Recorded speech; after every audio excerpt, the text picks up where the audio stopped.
Olá, sejam todos muito bem-vindos ao BMC New Deal, o podcast da BMC News focado em novos mercados e investimentos alternativos. Hoje o nosso papo é um papo muito interessante. Vamos falar sobre investimentos em obras de arte. Então, para você que é amante das artes e gosta desse segmento, saber que você pode também investir em alguns artistas, em algumas obras específicas. Hoje nós estamos aqui para falar justamente sobre isso.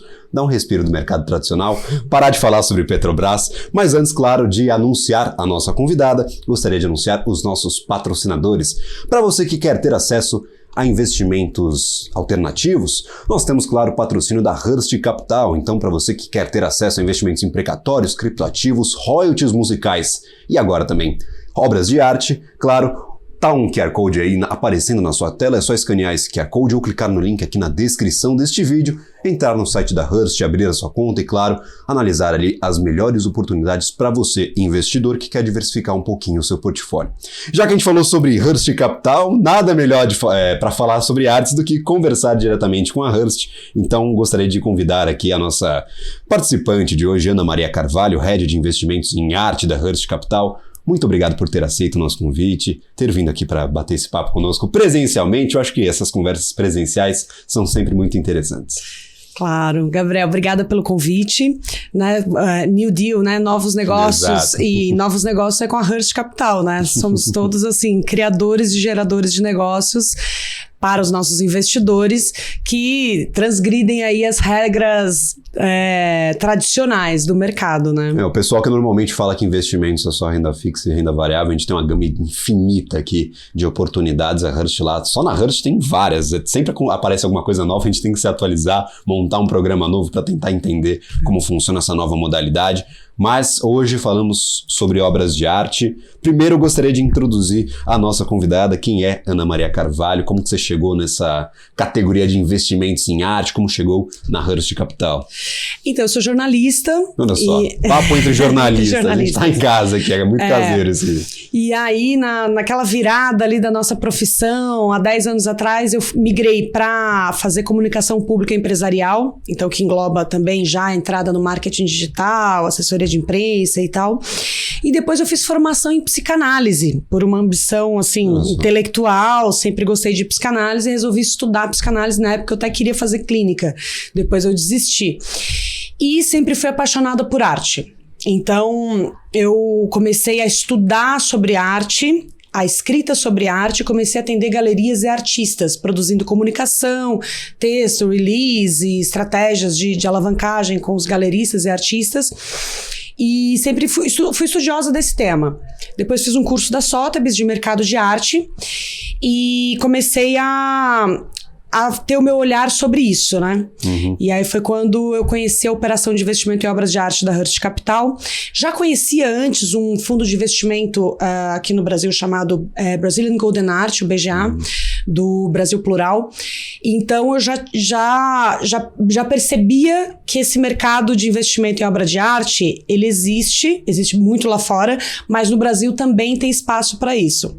Então o BGA hoje não está fazendo atividades, e aí eu conheci a operação da Hearst Capital, e aí me aproximei deles, e aí acabou sendo natural, assim. Entendi, e aí essa paixão pela arte, o conhecimento ali de já ter trabalhado com grandes galerias, juntou as duas coisas, juntou essa visão um pouco mais empresarial sobre o mundo da arte, essa visão sobre valores, investimentos, juntou as coisas e deu negócio ali, vocês conseguiram encontrar uma sinergia muito bacana, né? A arte, ela é uma coisa muito diferente, né? Ela não vai nunca chegar a ser uma commodity, isso é impossível você colocar ela nesse lugar, porque ela cada artista tem uma história, cada obra de arte, cada estilo, cada época, cada fase tem um valor aí no mercado, existe um valor subjetivo, né? Então, assim, eu que já escrevi muito sobre arte, você vê o quanto ela tem de conexão linguística com as pessoas, significativa com as pessoas, coisas que não passam pelo raciocínio lógico, né? E o dinheiro faz parte disso. O dinheiro também tem um valor psicológico muito importante.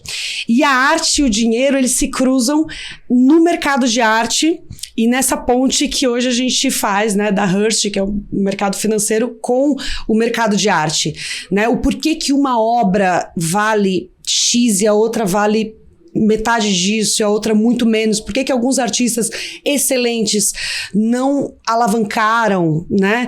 Então, tem vários caminhos aí no meio disso. O mercado de arte sempre foi um pouco fechado, muito pequeno, extremamente nichado. Porém, a arte é um produto, é algo que se comercializa há mais de 200 anos. É o que eu ia perguntar, porque a gente sabe que o mercado de arte... Nós temos artistas, acho que desde o início da sociedade, da comunidade aqui entre homens. Acho que desde que a gente nasceu, a gente faz arte. Só que o mercado de arte ele veio um pouquinho depois, claro, mas ainda é muito antigo. A gente fala sobre mecenas, artistas, grandes galerias há muito tempo. E por que a gente está falando sobre isso ganhar um pouco mais de popularidade agora? Por que era tão restrito e agora está abrindo um pouco as portas, a gente está tendo essa oportunidade de fazer investimentos propriamente dito em artes? O que aconteceu? Qual foi a virada de chave para um mercado que era muito pequenininho, muito nichado, ter essa abertura, ter a Hearst Capital, por exemplo, oferecendo esse tipo de investimentos?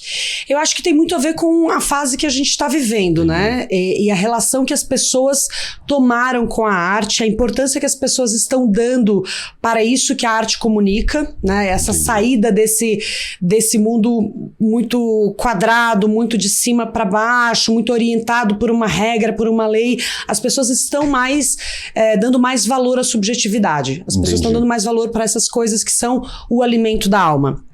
Agora, pegando um resgate da função da arte na história da humanidade, né, ela sempre teve uma representação, isso eu falo de séculos atrás, né, há mais de 1000 anos, uma representatividade dos poderes instituídos, né, da igreja, do governo, né, das monarquias. Então, eles usavam a arte para comunicar e estabelecer esse poder. Aí a virada se deu ali no século XVII, com a ascensão da burguesia, e principalmente na região dos Flandres, né, das Netherlands, né, onde eles começaram a ter obra de arte para casa, onde os pintores começaram, a burguesia começou, eu quero ter o meu retrato em casa, eu quero o retrato da minha família, e aí as obras de arte passaram a ir para dentro das casas. Só que até o início do século passado, a arte sempre teve essa função representativa. Então, nós não tínhamos fotografia, eu queria registrar o meu avô, meu pai, minha mãe, minha família, e ficava lá esse retrato. Então, era isso, eram as paisagens, eram os retratos das casas, domésticos e tal, mas sempre nessa coisa que a fotografia veio a substituir. Entendi. Então, no início do século passado, a gente teve essa virada, a fotografia veio, não precisamos mais que a arte esteja atrelada a esta realidade. Então, surgiram várias formas de abstração, e daí surgiram vários movimentos, né? O cubismo, o futurismo, o próprio impressionismo, que traz uma nova relação com a pincelada, com as cores, a exploração da geometria, da cor, e daí vem... O dadaísmo, que é a piração total. Exatamente. Então, a arte passou a ser muito mais ligada a funções mentais, ao pensamento, à vanguarda, e sempre essa busca por estar à frente, por gerar questionamentos, né? E aí, alguns artistas que foram vanguarda desses períodos, que tiveram, assim, as sacadas mais geniais, eles hoje são os artistas que mais têm valor. Entendi. Né? E aí geraram aquele valor lá atrás, tem esse caráter disruptivo, de inovação, e hoje são pinturas muito raras, são pinturas muito queridas, então gera aquele sentimento de escassez que é natural das obras de arte, por ser aquele quadro é um e acabou. Exatamente, o colecionador, Exato. Né? E aí, por exemplo, como que vocês hoje oferecem essa oportunidade? Eu gostaria de entender um pouco mais a fundo a operação da Hearst. Vocês compram as obras de arte, vocês têm um comodato com uma galeria, vocês têm uma participação em uma obra de arte, como que vocês oferecem isso para quem está investindo? É um fundo de investimentos? Como que vocês montaram essa possibilidade de hoje investir? Acho que é uma das únicas empresas hoje no Brasil que faz isso, se não for a única. Então, como que vocês montaram essa estrutura para oferecer isso para o investidor? Exatamente. Gente, nós somos os únicos. Eu não sei se isso é bom ou se é ruim. Isso é ruim, né? Aí fica a cargo de quem tá assistindo a gente avaliar direitinho. Mas são os únicos, isso é fato. Somos os únicos que fazemos essa operação de investimento em obras de arte, tokenizadas e fracionadas. Então, as pessoas adquirem uma parte dessa obra de arte e depois nós damos a rentabilidade na venda da obra de arte. Como que a gente faz? A Hearst, ela investe, ela compra a obra de arte. Né? A gente ainda não... Existe a possibilidade da gente montar comodato junto com a galeria, sim, mas por enquanto a gente compra as obras de arte. Como que a gente faz? Assim como outros ativos alternativos da Hearst, a pesquisa é mais ou menos a mesma, né? Entendi. É preciso que você pesquise aquele ativo, o histórico dele, o track record do que ele deu de rentabilidade no passado, que não é garantia de futuro, porque aí a gente estuda as possibilidades desse ativo valorizar no futuro. E aí, no caso das obras de arte, eu posso falar que são expectativas de exposições em grandes museus, expectativas de publicações, de catálogo Raisonné. A gente faz toda uma pesquisa de mercado sobre esse artista. Então, a gente tem trabalhado só com artistas blue chip, que são os artistas mais famosos, com o mercado mais consolidado. E daí, muita gente me pergunta, né, sobre, mas por que vocês não fazem as apostas contemporâneas? A gente ainda não faz, né? Existe uma intenção da gente fazer uma pesquisa sobre arte contemporânea para mercado também, mas, por exemplo, eu estava lendo agora uma previsão na Christie's para o ano de 2023. E a gente eles esperam, né, que estejamos impulsionados pelas vantagens do mercado de 2022, que foi muito bom. Entendi. Porém, estamos todos receosos, né, com os efeitos de uma guerra na Europa, instabilidade econômica na Europa, nos Estados Unidos, no próprio Brasil. Então, nesses períodos que não há grande crescimento econômico, as obras de arte blue chip são as que sustentam maior valor. Os artistas contemporâneos acabam não se destacando muito. Exatamente. O capital está mais restrito, eu prefiro adquirir ali um artista mais renomado. Aquilo que segura valor. Exato. Aquilo que segura valor. Então, esses artistas blue chip que a gente trabalha são Tomiotaki, Volpi, Palatinic, Sassi-Lotto, são artistas que já têm valor consolidado. A gente faz uma pesquisa dos últimos 15, 20 anos desse artista, a gente vê o quanto que ele teve de valorização de mercado e a gente vê o que vai ter daqui para frente, faz uma análise econômica. Quais são os eventos que a obra pode estar presente, vai estar em alguma exibição, se o artista vai estar em alta, então como é que está a visão do artista, se tem gente procurando ou não. Então a gente olha para o retrovisor para fazer uma previsão para o futuro. Então não é cravado, não é certo, mas a gente tem como calcular uma média de valorização desses ativos, né? Então, não é como dar um tiro no escuro totalmente, até por ser um dos diferenciais de você estar com um artista muito renomado no seu portfólio, não com uma obra contemporânea, não com uma obra de um artista talvez ali que esteja em ascensão, então dá essa segurança um pouquinho maior, né? E aí gostaria de falar contigo, por exemplo, a gente falou sobre Volpi, que estava com uma operação recente de ogiva, se eu não me engano, que era a obra que vocês estavam oferecendo. Vocês estão com uma operação agora aberta? Como é que está funcionando essa operação? Quem que é o artista? Qual que é a obra? E vocês sempre pegam uma obra só, né? Vocês gostam de segurar ali e lançar uma de cada vez, é isso? É mais relacionado ao valor que a gente considera seguro, que vai ter, né, uma saída, que eu vou conseguir também dar liquidez a essa obra no futuro. Essa obra tem que ter liquidez, né? Sim. Tem obras maravilhosas do Volpi, que tem uma saída menor, né? Obras de 2 milhões, tem coisas que eu adoraria adquirir e dispor para o investidor. Mas são obras que eu teria, assim, para liquidar ela em 18 meses, eu acho que seria mais difícil. Entendi. Então, são vários estudos, são várias informações que a gente tem que dar esse match. A gente tem acervos também e tem obras únicas, né? Entendi. A gente pode... Mas eu gosto de fazer com um artista só. Entendi. Por exemplo, ou 2 Volpes, ou 2 Judith Lawan, né? Tô pesquisando agora Barsotti, pode ser 2 Barsottis também. E a gente tenta fechar um valor que a gente consiga criar muitas operações e dar liquidez depois. O Volpi foi um sucesso, assim. A gente já imaginava que teria bastante saída, porque ele é o artista que tem maior mercado, tem maior liquidez, ele é um dos mais desejáveis no Brasil para os colecionadores. Então eu fiz uma ampla pesquisa, depois faço uma pesquisa de mercado também para poder comprar bem essa obra de arte, e eu tava com 2 opções no mercado e adquiri aquela que é mais comercial, a ogiva, que é a que tem bandeirinhas, então assim, Entendi. todo mundo... Volpe é bandeirinha, né? É bandeirinha, ele desde que era vivo ele era conhecido como pintor das bandeirinhas. A bandeirinha se tornou assim um signo para ele, e ele conseguiu constituir uma marca, né? Porque você sabe que uma das características dos grandes artistas e que valorizam e tal, é eles conseguirem construir uma marca, um traço que ele seja reconhecível. Você bate o olho, você sabe quem Você tá. vai saber quem é. Então isso é importante, né? O artista que pinta de todas as formas, que varia muito ao longo da carreira, ele não consegue ter isso sólido. Pode ser um artista até mais com uma amplitude ali de técnicas maior, mas ele não conseguiu construir aquela identidade, né? Então, Exatamente. Você tem esse viés artístico, ele consegue pintar de qualquer forma, mas você também não tem aquela identidade de, tem as bandeirinhas, tem, por exemplo, Picasso com aquele estilo que você bate o olho, você reconhece no primeiro momento. Então, acho bem legal. E agora vocês lançaram uma operação anteontem, é isso? Na quarta-feira? Ontem, na verdade, porque Entendi. Essa operação do Volpe, ela nos surpreendeu, ela esgotou em 7 dias. Entendi. Ela foi muito rápido. No primeiro dia já tinha ido 70% da operação, foi uma coisa assim impressionante. E aí nós adquirimos uma outra obra de Volpe, do mesmo tamanho, da mesma época, e nós conseguimos chegar na mesma taxa de rentabilidade no mesmo prazo. Entendi. E nós abrimos a operação.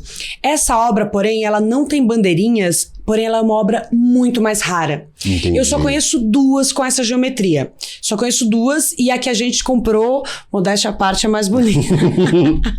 Porque ela tem... Vamos valorizar o peixe, vender o peixe, valorizar. É lógico, mas assim, tem todo um crivo, todo um estudo para você justamente tomar essa decisão, chegar a essa conclusão, né? Ela é uma obra geométrica chamada faixas, a qual ela tem uns triângulos e uns traços que formam uma geometria bastante interessante, e é vermelha, azul e verde, são cores primárias únicas, ele fazia as próprias tintas, tá muito bonita. Eu conheço uma outra dessa que é só branca com azul. Entendi. E eu conheço essa, aí a gente adquiriu. Eu acredito que para quem já tem um Volpe em casa ou 2, o colecionista que gosta já tem essas bandeirinhas, essa faixas, ela é muito desejável. Entendi. Muitas pessoas já vieram me procurar. Ela é mais rara, justamente por não ter as bandeirinhas, e por ter ali uma geometria específica. E para os colecionadores, aqueles que estão procurando ali mais do Volpe, que já tem as suas obras, pode valer até um pouquinho mais ali para ele esticar numa negociação, né? Exatamente. Não, maravilha. E aí, por exemplo, vocês vão lá, adquirem essa obra. Como que faz essa repartição? Como que é o contrato com os investidores? É um contrato para cada um? Vocês usam a tecnologia para fazer essa divisão, para permitir esses investimentos? Como que funciona essa etapa de tokenização da obra? Vocês tokenizam o contrato? Como é que funciona toda essa operação? Então, assim como todos os ativos da Hearst, todos são tokenizados, Entendi. né? E o futuro do mercado financeiro passa por aí, Exato. né? Porque ele traz mais seriedade aos contratos, né? Ele traz praticidade também. Então, a gente pega a obra de arte ou o acervo e tokeniza. E a gente divide ela toda em tokens de R$1.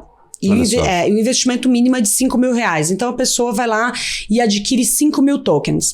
Aí, a hora que a gente vende a obra ou uma obra que faz parte do acervo, ele vai ser retribuído naquilo que esses 5.000 tokens representam desse acervo que já está valorizado. Né? Então ele adquiriu hoje R$5.000, só que conforme a obra vai valorizando, esses 5.000 tokens vão valorizando. 5.500, 6.000, até a projeção de cerca de 20% ao ano, que é a base que a gente trabalha. Entendi. Então o contrato é todo tokenizado e também ele facilita, porque depois de um certo tempo, a obra, no primeiro ano, a gente vende ela automaticamente pelo cenário otimista. Depois, ela passa, se a gente recebe propostas da obra, a gente remete ao investidor e ele vota, e o voto dele é conforme a quantidade de tokens que ele tem. Entendi. Então a gente tem clientes agora na operação do Volpe que tem 70.000 tokens. Entendi. Então ele vai ter maior poder de voto do que o cara de 5.000. Mas se tiver, 20, 15 de 5.000 dizendo que não quer vender a obra... a força é proporcional. É proporcional. Então ele facilita, ele democratiza, os relatórios ficam assim muito mais claros, mais transparentes e facilita também na hora de distribuir. O cálculo vai mais rápido, né? E aí, por exemplo, esse prazo que vocês dão de 18 meses, ele pode ser antecipado se aparecer uma proposta ali no cenário já otimista? Como é que você... E nessa votação, não, foi aprovada. É liquidada a obra, fechado o negócio e aí já é distribuído o valor ou ainda segura os 18 meses? Como funciona esse retorno ao investidor do valor investido? Eu seguro a obra para vender durante 6 meses depois da operação, para ela ter uma pequena valorização, mas se surgir uma proposta otimista a partir do 7º mês, a gente vende. Entendi. E depois disso ela tem a proposta do cenário base, e depois ela é submetida a obra também, ao longo do tempo, ela também está valorizando, sim, né? Sim, quanto mais tempo ali... Ela é submetida à valorização e a partir do 3º ano, ela é encaminhada para leilão.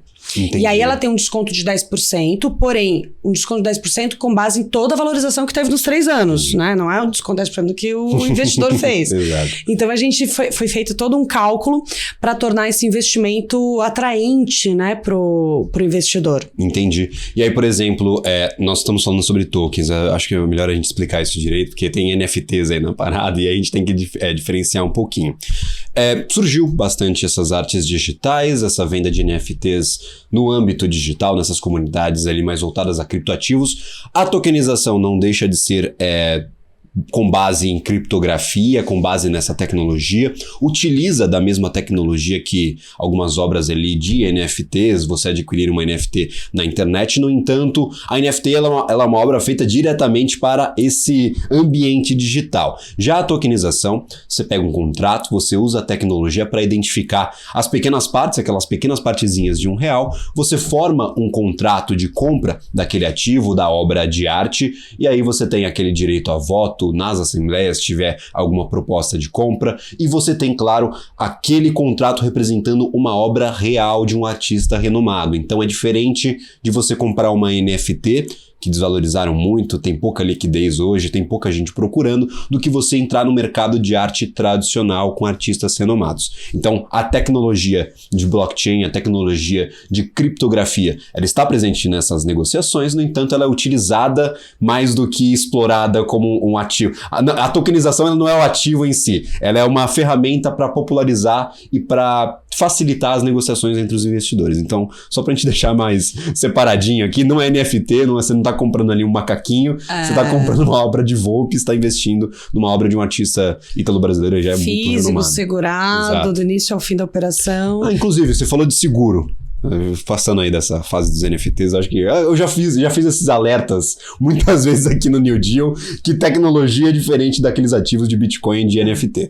Então, para quem tem esse receio de entrar no mercado de cripto com tokens, tem até token de renda fixa hoje, você tokeniza dívida. Então, a gente está usando essa tecnologia para aplicá-la no mercado financeiro como um todo. Então, todas as áreas de crédito, de empréstimos, de filmes, como vocês também têm operação lá, são tokenizadas hoje para facilitar as operações. Você falou de seguro. A gente tem esse risco, vocês compram a obra e aí, por exemplo, deu uma enchente e perdeu a obra. Ela é segurada? Como que os investidores têm esse respaldo da operação? Como que funciona toda essa questão de riscos atrelados a comprar uma obra, a investir em uma obra com vocês na Hearst? Então, a obra está segurada do início ao fim da operação. Entendi. Pelo valor do cenário base. Entendi. Então, tem um laudo de avaliação internacional e tem a métrica de valorização dela ao longo dos meses, né? E a cada 3 meses esse valor é atualizado para as galerias, tanto para o valor da venda quanto para o valor do seguro. Entendi. Então, ela está segurada do início ao fim e as nossas obras, elas não ficam paradas. Elas, por exemplo, nós temos 3 obras agora que estão no MASP. Olha que legal. Nós temos um Volpe que está numa exposição aqui numa galeria em São Paulo. Nós temos um de Cavalcante que foi para Bahia, para uma outra galeria. Os Sacilotos estavam em Nova York, numa feira. Então, elas transitam entre feiras de arte, exposições ou casa de colecionador que tem intenção de comprar. E esse trânsito, desde o veículo que é utilizado, ele é registrado no seguro. Esse veículo está transitando, saiu daqui tal hora e tudo isso é registrado e segurado. Mas que legal, você pode já investir na obra e acompanhar lá numa exposição, numa galeria, ir lá na galeria e falar, cara, eu estou investindo nessa obra. Você tem esse prazer, ainda esse prazer de visitar os seus ativos e apreciá-los numa galeria de arte, né? Exatamente. A gente está preparando para esse ano visitas guiadas nas exposições onde tem obras que são em investimento na Hearst, né? Porque pra gente é super importante que as pessoas entendam o porquê que essa obra está lá, é consagrada e vale tanto. Porque o mercado de arte é muito cheio de misticismo, né? É muito cheio das pessoas olharem isso e dizer assim, poxa, mas meu filho faria isso. Sabe? Poxa, mas olha só, tá essa aqui igual, né? Eu me deparo muito com a questão também das obras. Existe uma onda de obra falsa no Brasil, né? Então, assim, tem leilões que não têm reputação. Hoje, eu confio em 5 leilões no Brasil. Perfeito. Entendeu? Que tem história, que estão há 30 anos. Tem muito aí. mais do que isso, só pra gente Nossa, tem muito, e tem muita obra falsa. Então as pessoas passam por uma decepção de achar que estão se dando bem. Poxa, eu tô comprando essa obra aqui por 10% do valor que ela vale. Aí chega em casa, vai, vê que não é verdadeira, aí tenta empurrar de novo nos leilões. Aí fica aquela obra circulando, passando de um leilão pro outro. Então a gente, existe, mas as obras que a gente trabalha, os colecionadores e as galerias, a gente trabalha num outro patamar, né? De investimento, de segurança, de peritagem.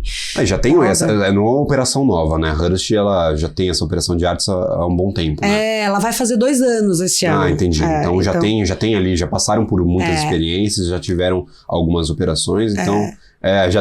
não é nova, não tá lançando hoje, então pode ficar seguro que já tem gente investindo, já tem gente ali com a sua obra de arte, com as operações em curso, né? E eu sou muito pé no freio, assim, em relação a essas coisas, assim, né? Eu tenho que ter certeza que eu tô comprando bem, eu tenho que ter certeza que vai valorizar, das coisas que vão acontecer em torno daquele artista, né? E é uma possibilidade muito remota perder valor. Entendi. Não existe essa possibilidade, assim. Digamos que, por exemplo, um colecionador de Volpe que tem aí 40, 50 Volpes, venha a falecer e o filho queira vender as obras todas e coloque no mercado e dê uma enchente de Volpe no mercado. Eu vou ter que segurar os meus um tempinho para vender, entendeu? Mas isso é uma possibilidade muito remota, porque os colecionadores brasileiros é um número bem reduzido e são colecionadores que têm muitas obras de arte. Entendi. Então, só seria isso, assim, aí você tem que esperar o momento ideal para você vender. Essa é a questão, é o prazo ideal. Né? E aí, por exemplo, a gente tem uma métrica de 18 meses para a operação. A gente tem que segurar, a gente não conseguiu vender a obra do jeito que a gente queria ao final do prazo.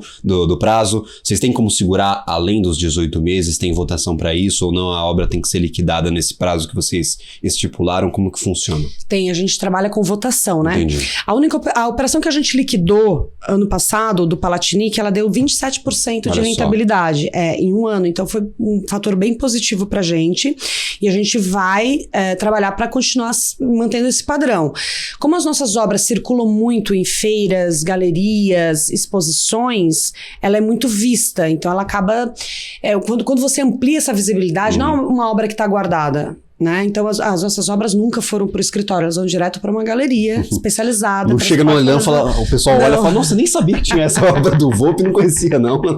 Não existe essa possibilidade, eu não pego as obras, elas ficam sempre com galerias especializadas que fazem esse trabalho de uma maneira estratégica para vender. Entendi. Então as possibilidades das nossas obras serem vendidas é maior.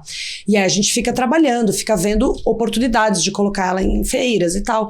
Então a gente acredita que sim, que a gente vai conseguir vender elas nos prazos corretos.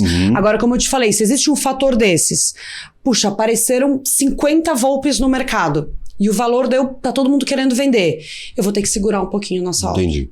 Então, risco seria a liquidez, além de riscos externos? É o único fator que o nosso investidor precisa ter em mente. Entendi, né? a liquidez. Ele vai lá investir a sua cota lá de 10, 20, 30 mil reais, 50.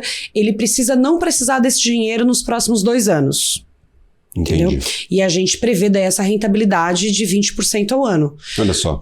Agora, se ele quiser sacar também, existe o mercado secundário, né? A Hearst a plataforma tem uma parte que é o mercado secundário, você coloca seus tokens à venda. Entendi. E tem vários tokens já lá à venda, as pessoas podem entrar e comprar. É o cenário básico que normalmente é negociado, as pessoas negociam entre si. É oferta e demanda. Entendi. Você coloca o valor, pode até colocar o valor maior, contando a valorização, e se alguém estiver disposto a pagar, você vende. Então, por exemplo, tem essa operação do Volpe, das faixas, mas se tiver alguém disponível com a operação anterior das bandeirinhas de ogiva também, eu consigo entrar. Então tem essa porta de entrada para quem tá fora, ou para negociar dentro da plataforma de vocês, eu já devo ser investidor da Hurst de alguma modalidade. Como é que funciona? Não, você precisa ter, né, o cadastro na Hurst, né? Só o cadastro. E raramente vai uma operação que acabou de fechar, como a do Volpe, vai ter no mercado secundário. Entendi. Só se alguém precisar do dinheiro daqui a uns 3, 4, 5 meses e investi no Volpe, mas eu quero tirar. Aí vai aparecer, mas na hora, assim, não aparece. Não aparece, é dificílimo, né? Até por ser uma... Acabou de investir, né? Exato. O pessoal acabou de investir, fala, putz, devia ter investido esse dinheiro. Esqueci que eu tinha que pagar um aluguel este mês, vou ter que tirar, não vai dar. Não aparece essas coisas, essas situações, elas não acontecem. Por favor. Você estava falando ali de NFT, só para fortalecer o que você falou, né? Sim, perfeito. Eu estava lendo um artigo essa semana internacional sobre o mercado de arte, sobre as previsões para 2023, e a opinião dos críticos e do mercado de arte internacional é que o NFT no ano passado, essas bolhas, elas foram um desastre, né? Sim. E assim, queimou o filme do NFT de uma maneira que vai levar anos pro NFT recuperar a fama, porque muita gente foi lesada. Muita gente. Então, assim, geraram-se bolhas especulativas com os NFTs. Desde o começo eu olhei aquilo, não, gente, não é possível, né? Virou um game. O pessoal tava no aplicativo, comprei hoje por $2.000, vou vender amanhã por 5. Quem ficou ali especulando no meio disso e ganhou dinheiro, ótimo. Mas o cara que bateu lá na ponta, que pagou milhões sobre aquele NFT e depois o NFT valia 6 milhões, depois 70 mil. Sim. E outra, assim, trazendo até um dado, a gente teve essa conversa no passado, a gente tem um podcast aqui focado só em criptoativos, então a gente fala sobre esse mercado, o que está acontecendo, o que não está acontecendo. E a gente teve uma queda nos principais marketplaces de NFTs de 90%, acima de 90% de volume de negociação, não é do valor, ou seja, as pessoas pararam de comprar de repente, 90% do volume foi embora. Então aquela pessoa que estava acostumada, compro hoje e vendo amanhã, agora eu vou botar um dinheirinho um pouco a mais, aí eu vou colocar mais dinheiro, porque eu tô comprando hoje e vendendo amanhã, agora eu tenho 90% menos de volume, tem menos gente para comprar, ou seja, eu vou ficar com aquele ativo por um bom tempo na minha carteira, talvez um dinheiro que eu não poderia investir. Então, foi uma grande crise. Foi uma grande crise, foi uma bolha especulativa, muito rápida. Quem é do mercado de arte só cruzou os braços e ficou observando, assim, vai dar problema. Eu tenho certeza que perguntaram assim, falaram, vocês estão comprando o Volpe, mas NFT vocês vão comprar também? A hora que tá todo mundo falando, né? Muita gente pergunta. E assim, o fato da gente usar a tecnologia blockchain, fazer os nossos contratos tokenizados, não tem nada a ver com NFT. A obra é física, tá lá exposta, vocês podem ver. Exato, pode ir no MASP e ali apreciar a sua obra que você está investindo, né? Não tem jeito. Eu vou fazer um rápido intervalo. Na volta a gente tem bastante ainda coisa para discutir. Eu queria ter um papo um pouco mais filosófico aqui sobre arte, porque a gente, até para introduzir a galera que não tem tanto contato, mas claro, depois do nosso intervalo comercial, depois aqui do intervalo, a gente volta com o BMC New Deal, com a Ana Maria Carvalho da Hurst Capital para falar sobre obras de arte, mas é claro, daqui a pouco. Estamos de volta com o BMC New Deal, agora, claro, voltando a conversar sobre investimentos em obras de arte. Você está chegando agora, claro, esse podcast estará disponível posteriormente, depois dessa exibição, no Spotify e em todas as plataformas de áudio. Procurar também no nosso canal do YouTube, você vai ter acesso a esse programa incrível. Claro, a gente vai continuar esse papo com a Ana Maria Carvalho, Head de Investimentos em Arte da Hurst Capital, sobre investimentos em obras de arte. A gente estava falando sobre as operações e a gente mencionou essa previsão de rentabilidade. Acima de 20% é essa previsão que vocês dão para os investidores, né? Como é que vocês fazem esses cálculos? Olhando para o retrovisor, como você mencionava, e fazendo aquela projeção de exibição, de quanto que eu vou expor essa obra, de quantos leilões eu vou ter, quantos eventos eu vou participar. É assim mais ou menos que vocês fazem esse cálculo, mas pode ser maior, pode ser menor também, né? Acima das projeções ou abaixo. Pode ter variação, sim. Existem também algumas vantagens também na forma como você compra, né? Na forma como você pesquisa, né? A gente nunca comprou em leilão, mas eu não descarto essa possibilidade, mas eu prefiro não, porque a obra já foi exposta, tá lá. Mas quem vende a sua obra de arte é porque está precisando de dinheiro, Entendi. ou está querendo comprar uma nova coleção e está se desfazendo daquela obra de arte. Então, geralmente, a gente trabalha a oportunidade de compra também. Mas a gente trabalha com um laudo de avaliação internacional que nos permite também oferecer essa obra de arte no exterior, né? Com aquele valor balizado ali. Mas a gente está sempre oferecendo para o investidor a obra com desconto de aproximadamente 20%, de 10% a 20%. E aí esse desconto, por isso que a gente também precisa vender ela nos 2 anos, né? Porque depois também fica com a valorização natural da obra, que é na faixa de 10% a 12%. Entendi. Você tem aquele momento que você consegue extrair a melhor rentabilidade do ativo anual, né? Exato. Então você faz esse cálculo, prevê o ativo. Você poderia ficar com 10 anos a obra. Fala, não, vamos esperar 10 anos que aí no agregado você valoriza bastante. Mas a valorização anual, ela cai um pouquinho. Você estava mencionando isso, né? Não, maravilha. E aí, por exemplo, a gente falava sobre as artes digitais e sobre a Hearst no momento não investir em artes contemporâneas, em artistas contemporâneos, artistas em ascensão. Como que você acha que, por exemplo, essa digitalização das produções, tem muita gente produzindo muita coisa no digital, nas telas digitais.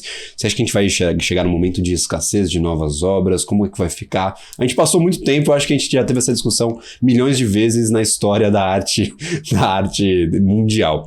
Mas você acredita que agora com esse advento da tecnologia, a gente focando muito mais a produção no digital do que no físico, poucas obras produzidas ali em telas, você acha que a gente vai chegar em um momento de escassez dessas obras de arte, aquelas obras que já foram produzidas há muito tempo, aí sim elas vão ter uma valorização muito interessante pela falta de novos artistas? Então, eu acho que não. Não. Eu acho que não. O que há escassez, vamos pensar aqui, é muito simples. Escassez é o artista que já morreu ou parou de produzir. Entendi. Ponto, né? Por exemplo, a artista que a gente comprou um acervo dela, a Judith Lawan, ela faleceu agora em dezembro.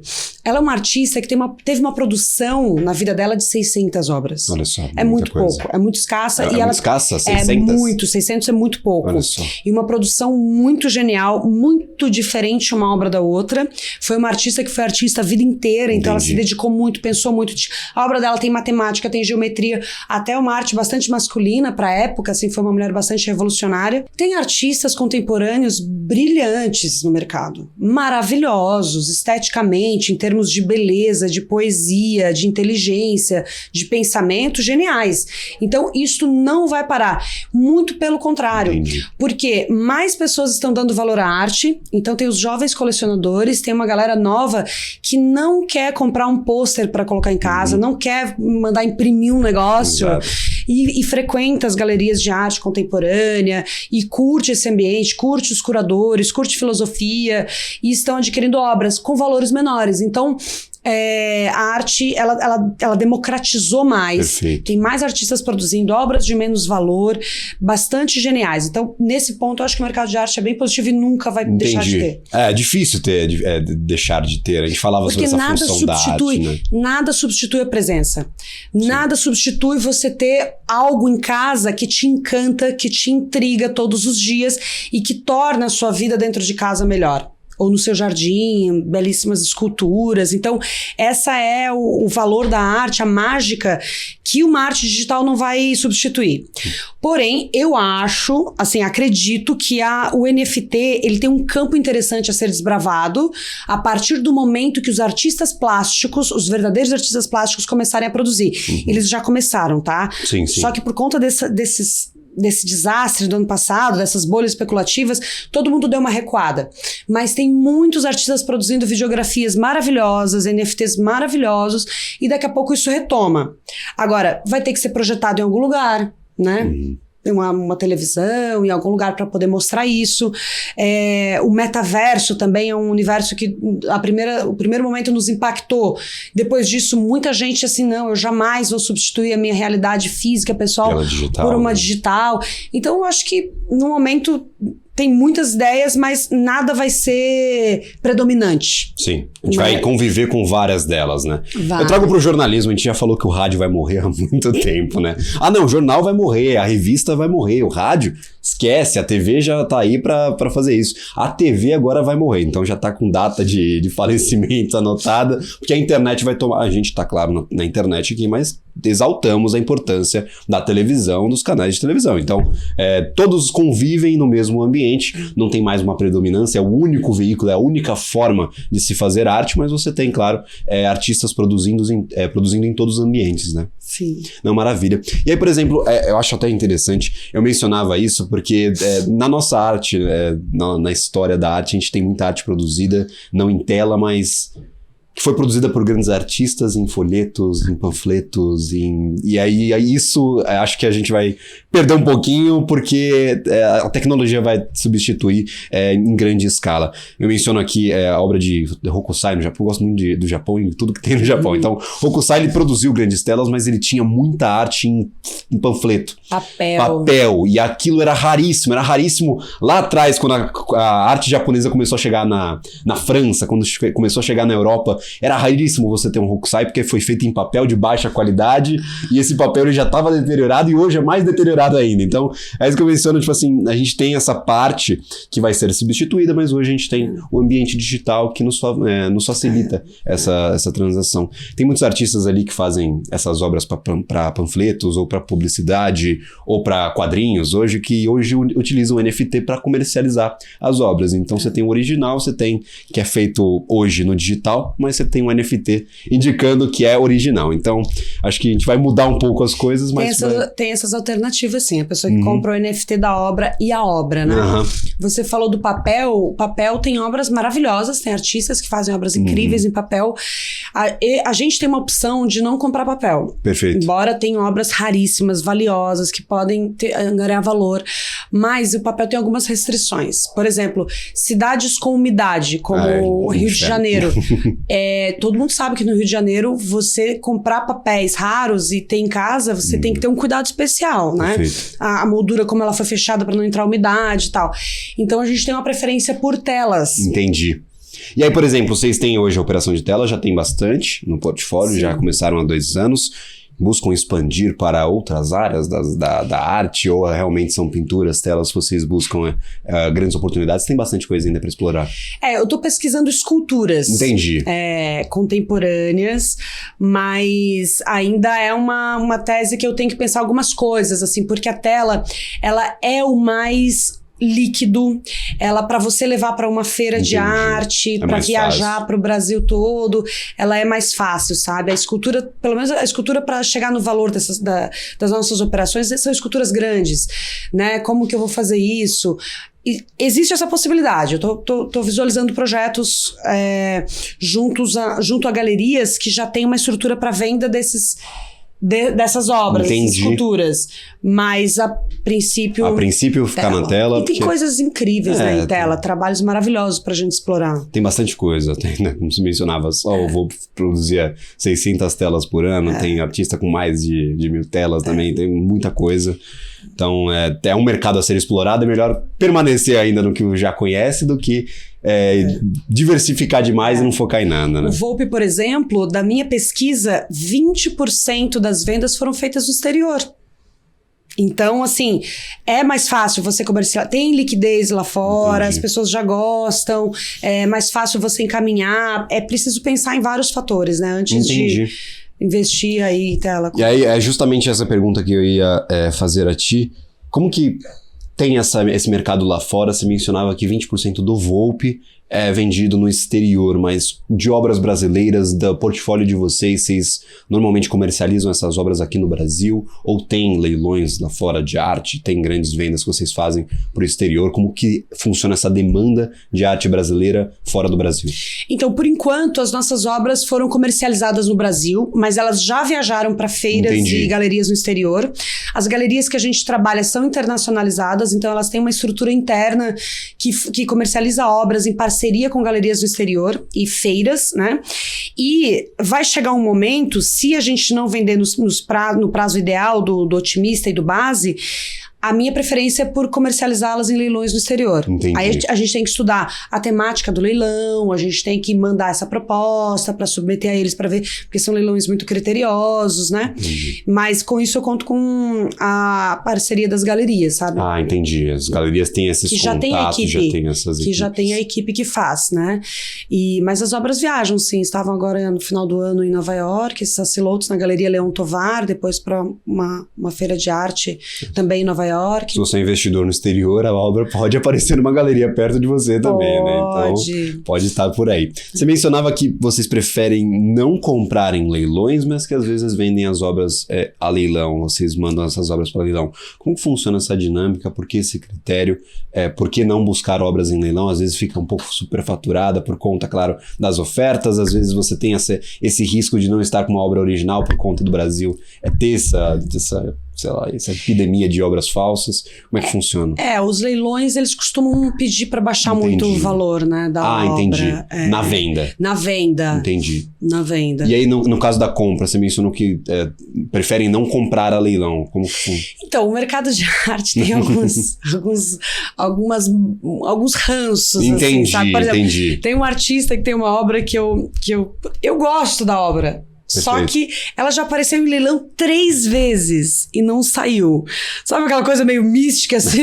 Alguma ocupado com essa obra. Tem alguma coisa com essa obra aí, não quero pra mim não.